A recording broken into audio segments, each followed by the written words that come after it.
బంగారం రేట్లు ఎంతెంత పెరుగుతున్నాయో గొలుసు దొంగతనాలు కూడా గట్లనే పెరుగుతున్నాయి. చూస్తూనే ఉన్నాం కదుల్లా గొలుసు దొంగలు ఎట్లా రెచ్చిపోతున్నారో. అయితే ఇప్పటిదాకా మన ఆడోళ్ళ మెళ్ళకించే చైన్లు కొట్టేస్తున్నారన్న ముచ్చట చెప్పుకున్నాం.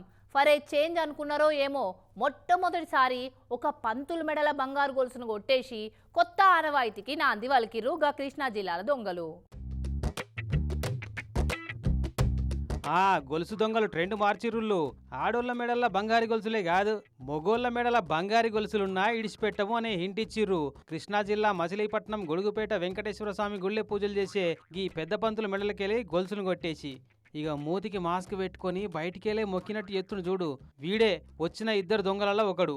గర్భగుడిలో పూజలు చేస్తున్న పంతులను దగ్గరికి పిలిచి, పంతులు గారు మాకు మీ దీవెనార్తులు కావాలి, కాకుంటే గుళ్ళే కాదు గుడి బయట ఉన్న గోపురం కాడ దీవెనార్తులు పెట్టాలని ఓ 500 నోటు చేతిలో పెట్టిరట.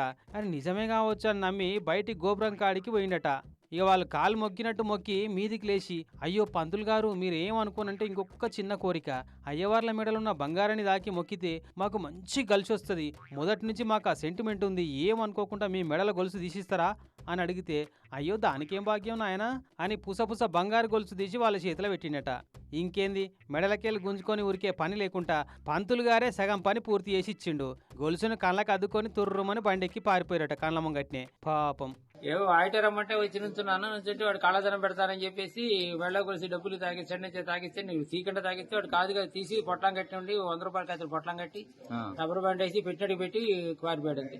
ఆలస్యంగా అర్థం చేసుకున్న పంతులు గారుండి వీళ్ళ మొహాల మండ, వీళ్ళకు పిండం పెట్ట, వీళ్ళకు నా చేతితోటే శారత కర్మలు ప్రాప్తంగాను నా గొలుసు మీదే కన్నుపడిందా అని తిట్టుకుంటా పోలీసు వాళ్ళకి ఫోన్ కొడితే సీసీ కెమెరాలన్నీ చూస్తే కెమెరాలలో మోకాలు కాని రాకుండా మాస్కులు పెట్టుకుండే కాకుండా గుడి బయటున్న గోపురం కాడైతేనే కెమెరాలు కవర్ చేయని అక్కడ స్పాట్ పెట్టిరని అర్థమైంది పోలీసు వాళ్ళకు. ఇక వచ్చిన దొంగ బద్మాషోళ్ళ ఏలి ముద్రలు ఎక్కడెక్కడ పడి ఉంటాయో చూసుకొని ఆ ముద్రలు మలిగిపోకుండా అట్టముక్కలు కట్టి ఎంక్వైరీ షురూ చేసిరు.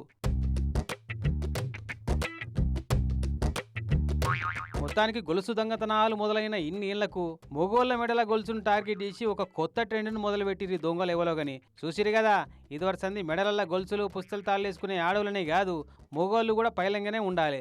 అసలే అందకుంట ఉర్తుంది బంగారం రేటు మళ్ళా.